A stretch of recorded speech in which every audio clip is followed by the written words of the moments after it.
नमस्ते, अभिवादन आपका है इनोसेंट इन्वेस्टर के इस नए वीडियो में। आपके लिए डिस्क्लेमर। कमाल कर दिया बाजार ने, आज ऑल टाइम हाइस पे हमने क्लोजिंग दी है। बहुत भयंकर, बहुत बढ़िया मोमेंटम बाजार ने आज दिखाया है। कल ही बाजार ने हमको संकेत दे दिया था कि वो ऑल टाइम क्लोजिंग देने जा रही है ऑल टाइम हाइस पे। तो आपको मैंने कल वीडियो के माध्यम से भी ये बात बताई हुई थी कि आज शॉर्ट करने से बचिएगा, थोड़ा सा सावधान रहिएगा। चलिए सेंसेक्स की भी थोड़ी सी बात कर लेते हैं। बाजार ने धूम धड़ाका तो कर ही दिया, सेंसेक्स भी 51,000 के ऊपर निकला है। धूम धड़ाका इसने किया है, कमाल किया है। वही है कि सेंसेक्स की ऑल टाइम हाइस की क्लोजिंग नहीं है, याद रखिएगा। ये निफ्टी की ऑल टाइम हाइस की क्लोजिंग है। ध्यान देने वाली बात यह है कि सेंसेक्स के कुछ स्टॉक्स हैं जो परफॉर्म नहीं कर पाए हैं, उसमें से हम अभी कुछ का आपको नाम भी बता देते हैं। बाकी ज़्यादा बढ़िया से ट्रैक होती है ऑल ओवर वर्ल्ड में निफ्टी, और निफ्टी ने ऑल टाइम हाइस पे क्लोजिंग दी है। बहुत ही दमदार 15,370 का लेवल है। 5 मिनट के लेवल्स पे चलते हैं। हमने आपको कुछ लेवल समझाए थे, क्या वहाँ पर बाजार कुछ देर रुकी। देखिए, एक लेवल मैंने आपको 15,340 का बताया था।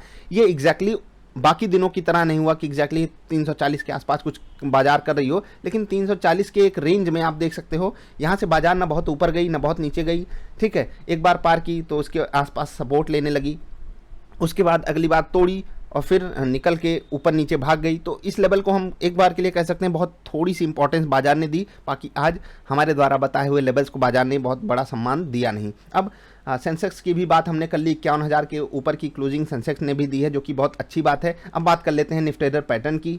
यहाँ पर भी आज एक्सपायरी कंप्लीट हो गई, तो सारी चीज़ें यहाँ पर देखते हैं हमारे पक्ष में रही या नहीं। देखिए, सबसे पहली चीज़ हमको यहाँ पर मिला था सेल साइड का ट्रेड। पहला वाला आपको अवॉइड करने के लिए मैंने पहले भी बोला था, लेकिन अगर आपने यहाँ पर सेल साइड का ट्रेड लिया है तो आपका जो एवरेज आना चाहिए था 15,295 के आसपास आना चाहिए था।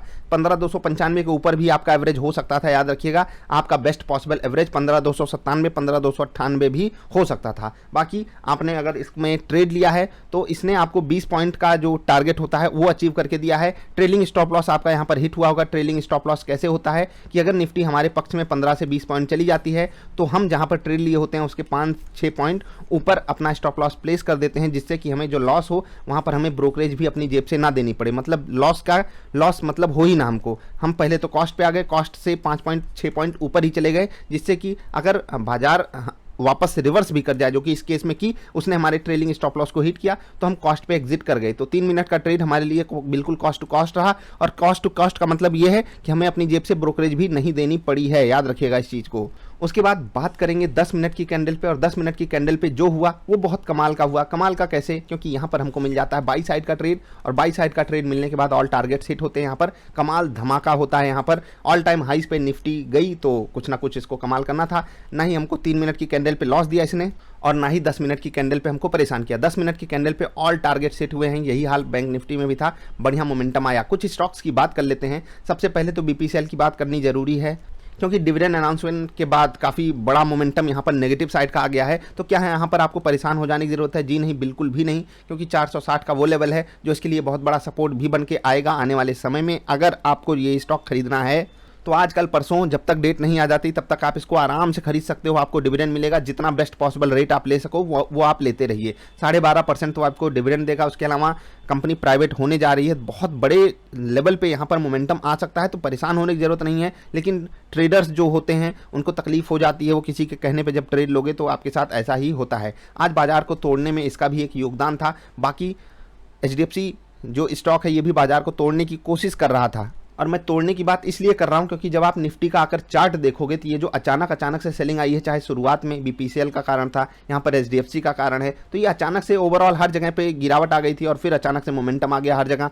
एक्सपायरी का एडजस्टमेंट देख लीजिए कितना भयंकर तरीके से आखिरी 1-1.5 घंटे में हुआ है। खैर, यहाँ पर अगर हम बाजार को समझने की कोशिश करें और हम बीपीसीएल के स्टॉक को देखें या इसके अलावा HDFC के स्टॉक को देखें, ये सब बाजार को आज कमज़ोर तो कर रहे थे, लेकिन जो धुरंधर थे, जो कमाल के स्टॉक्स थे, वो इतने बेहतरीन थे कि वो बाजार को गिरने नहीं दिए। काफ़ी स्टॉक्स ने बाजार को संभालने की कोशिश की है।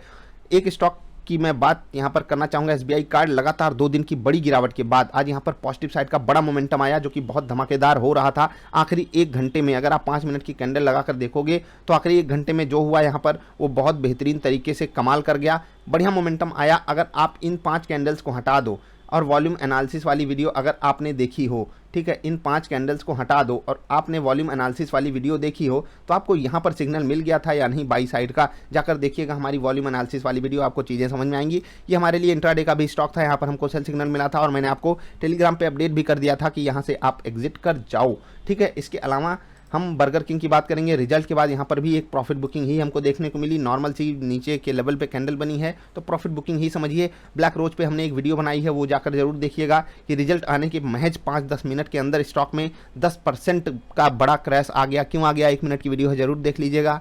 और रिजल्ट कैसा है उसमें बताया गया है। आइडिया के ऊपर काफ़ी ज़्यादा क्वेरीज आ रही हैं, हम इस पे वीडियो बना देंगे क्योंकि ऑल टाइम हाइज के आसपास जो 2021 का सबसे पसंदीदा स्टॉक टीबी वालों का हो रहा था, वो स्टॉक ऑल टाइम हाइज पे निफ्टी आ तो गई है, लेकिन वो स्टॉक बिल्कुल भी चलने की तैयारी नहीं कर रहा है। वो स्टॉक एकदम सोया हुआ है, क्या कह सकते हैं, जाने दीजिए। हम बात करते हैं बढ़िया बढ़िया स्टॉक्स की।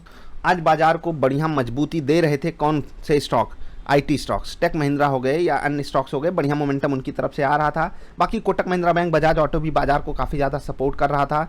इसके अलावा स्टेट बैंक ऑफ इंडिया फिर से यहाँ पर मोमेंटम आया है 3% का बड़ा पॉजिटिव साइड, जो कि बहुत अच्छी बात है। रिजल्ट के बाद ऐसा मोमेंटम आना भी चाहिए। श्री सीमेंट भी आज पॉजिटिव साइड का ट्रेड दे रहा था। बाजार को अगर कुछ स्टॉक कमजोर करना चाह रहे थे तो वहाँ पर ONGC, IOC, Bajaj finance, HDFC. Bajaj finance मैं बता दूं कि ये कल के दिन बहुत तगड़े से बाजार को सपोर्ट किया था, उस टेक्निकल लेवल के ऊपर लाने की कोशिश किया था जहाँ पर हमको ज़रूरत थी, तो काफ़ी मदद इसने की। आज भारतीय एयरटेल भी काफ़ी कमज़ोर हुआ है, 1% यहाँ पर गिरावट, जो ये लेवल है 520-25 का, यहाँ पर 1% की गिरावट बड़ी मायने रखती है, तो इस पे भी आप नज़र बनाकर रख सकते हो। बाकी अन्य इंडेक्सेस की अगर हम बात करें तो निफ्टी से बेहतरीन चले हैं सारे के सारे इंडेक्सेस, अगर हम सिर्फ फाइनेंशियल सर्विसेज को हटा दे तो। और यहाँ पर फाइनेंशियल सर्विसेज में हमको जो सबसे बड़ा डेंट दिया किसने, एचडीएफसी ने दिया, मुथूट फाइनेंस ने दिया। अदरवाइज यहाँ पर भी हमारी क्लोजिंग निफ्टी से बेहतरीन होती। तो निफ्टी के ऑल टाइम हाइज में अन्य इंडेक्सेस ने काफ़ी बेहतरीन तरीके से परफॉर्म किया है। और निफ्टी नेक्स्ट 50 इंडेक्स में आप जाकर देख लीजिए, पीएनबी देख लीजिए 7% ऊपर की बेहतरीन क्लोजिंग,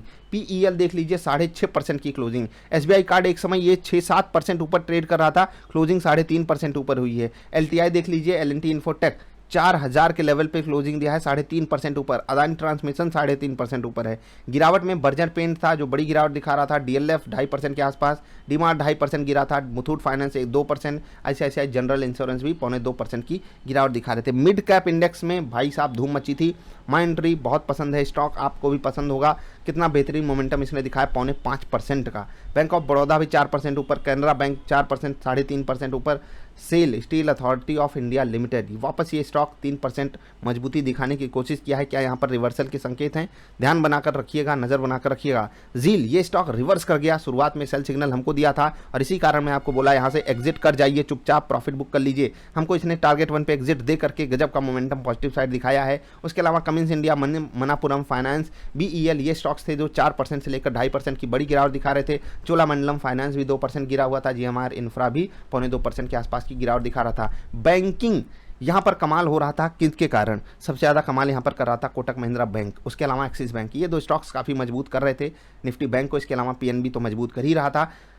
एसबीआई को हम कैसे इग्नोर कर सकते हैं, एसबीआई ने तो काफ़ी सपोर्ट किया बैंक निफ्टी को। फाइनेंशियल सर्विसेज की बात हम पहले भी कर चुके हैं। तो भाई आप सभी को बहुत बहुत अनंत शुभकामनाएं। हम सभी ने एंजॉय किया निफ्टी की इस ऑल टाइम हाइज के सफ़र को। देखिए एक चीज़ मैं यहाँ पर संवेदनशील नहीं आपको ये कहना चाहता हूँ कि जो कोविड वाली दिक्कत है, मैं बिल्कुल उससे एग्री करता हूँ। हमारे ओवरऑल दुनिया की वो प्रॉब्लम है, हमारे देश में वो प्रॉब्लम थोड़े से बड़े लेवल पे है। लेकिन एक चीज़ याद रखिएगा, बाज़ार में अगर आपको पैसा कमाना है तो जो बड़ा पैसा काम कर रहा है आपको उसको ना फॉलो करना है ना ही इग्नोर कर देना है। मतलब क्या है कि अगर वो कोई स्टॉक खरीद रहा है तो आप वहाँ खरीदने मत घुस जाओ। ये देखो कि खरीद कर वो एग्जिट किया है जो ये स्टॉक गिरा। जैसे कि कोई बंदा 100 पे कोई स्टॉक खरीदता है, वो अगर निकल जाए और वो तब स्टॉक 90 पे आए, तब तो हमको बात समझ में आती है कि ये लेने लायक नहीं है। लेकिन वो 100 पे एंट्री किया और वही स्टॉक अगर 85 आ गया, 90 आ गया, 95 आ गया और हमको पता है वो बंदा अभी एग्जिट नहीं किया, तो हमको वहाँ पर एंट्री का पॉइंट ढूंढना चाहिए। इस तरीके से आप लॉन्ग रन में पैसा बना सकते हो। जैसे मेरी एक वीडियो है, मैं आपको रिकमेंड करूंगा, जाकर देखिए।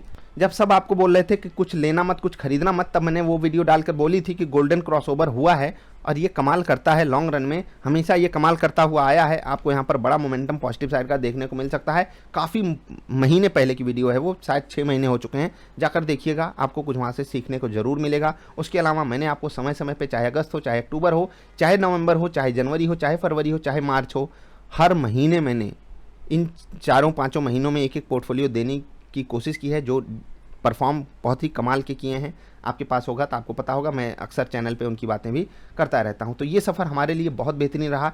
निफ्टी ऑल टाइम हाई से ऑल टाइम हाइज, चाहे ये लेवल से ये लेवल का आना हो, चाहे यहाँ से ये वाला लेवल हो, यहाँ से यहाँ तक का सफ़र हो, सब कुछ कमाल का रहा। हमने बहुत उतार चढ़ाव देखे, लेकिन लॉन्ग रन में बाजार ऊपर जाती है, ये बहुत लोगों को बात समझ में आई होगी। शॉर्ट सेलर्स को काफ़ी ज़्यादा बाजार ने आज तकलीफ दी है। अब ऑल टाइम हाइज पे हम एक बड़ा मोमेंटम दिखा सकते हैं दोनों तरफ, खासकर पॉजिटिव साइड। अगर फिर से हमको ग्लोबल मार्केट से सिर्फ फ्लैट सिग्नल मिल जाए, फ्लैट संकेत मिल जाए, तो हम 400, 500, 600, 700, 800, 1500 की मैं बात कर रहा हूँ, वहाँ तक जाने के लिए तैयार खड़े हैं। Let's hope for the best कि ऐसा ही हो और हम सब जो भी स्टॉक लेकर बैठे हैं उसमें हमको प्रॉफिट होता रहे। प्रॉफिट बुकिंग आ सकती है, नर्वसनेस बाजार में दिखाई दे सकती है, तो उसके लिए भी हम आपको रेडी रहना है। बाजार को हर तरफ से सम्मान देते हुए मैं आपसे एक बात यही कहूँगा कि ये बाजार सबको गलत प्रूफ करती है और इस बाजार में कोई एक बच्चा भी आकर तुक्का लगाकर पैसे कमा सकता है, लेकिन लॉन्ग रन में वही टिकेगा, वही समझ पाएगा इस बाजार को जो रूल्स पे काम करेगा, जो पोर्टफोलियो साइजिंग पे काम करेगा। ठीक है, नहीं तो आप कब बाहर हो जाओगे बाजार से आपको पता भी नहीं चलेगा। इंट्राडे परफॉर्मेंस जल्दी डिस्कशन में लाएंगे, मिलेंगे फिर से। नमस्कार।